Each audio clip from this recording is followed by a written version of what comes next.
నమస్తే, welcome to reflection news.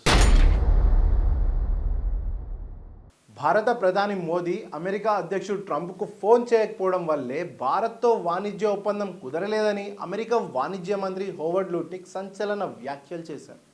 Bharat America trade deal చర్చల సమయంలో ఆయన చేసిన ఈ వ్యాఖ్యలు ప్రాధాన్యతను సంతరించుకున్నాయి. రెండు దేశాల మధ్య వాణిజ్య ఒప్పందం కార్యరూపం దాల్చకపోవడానికి విధానపరమైన అడ్డంకులు కారణం కాదని ఆయన స్పష్టం చేశారు.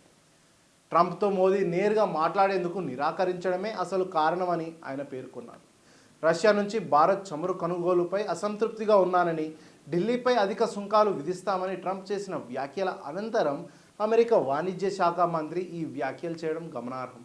మామూలుగా అయితే ఒప్పందం కొలిక్కి వచ్చిందని, ఇది ట్రంప్ ఒప్పందం అని చెప్పవచ్చునని ఆయన అన్నారు. దానికి ముగింపు రావాలంటే ట్రంప్నకు మోదీ ఫోన్ చేయాల్సిందేనని ఆయన అభిప్రాయపడ్డారు. అయితే ఇది భారత ప్రభుత్వానికి రుచించలేదని, మోదీ ఫోన్ కూడా చేయలేదని ఆయన తెలిపారు. ఇండోనేషియా, ఫిలిప్పీన్స్, వియత్నాంలో వాణిజ్య ఒప్పందాలు చేసుకున్నామని, వాటికంటే భారత్తోనే ముందు ఒప్పందం ఖరారవుతుందని భావించామని ఆయన అన్నారు. అలా జరగకపోవడంతో ఇంతకుముందు అంగీకరించిన వాణిజ్య ఒప్పందాన్ని అమెరికా వెనక్కి తీసుకుందని, ప్రస్తుతం దానిపై ఆలోచన చేయడం లేదని ఆయన వెల్లడించారు. బ్రిటన్తో వాణిజ్య ఒప్పందం చర్చలు కొలికి వస్తున్న సమయంలో ఆ దేశ ప్రధాని కిర్ స్టార్మర్ ట్రంప్నకు ఫోన్ చేశారని ఆయన గుర్తు చేశారు. దాంతో అదే రోజు డీల్ ముగిసిందని, మరుసటి రోజే ఇరువురు నేతలు మీడియా సమావేశంలో ప్రకటన చేశారని తెలిపారు.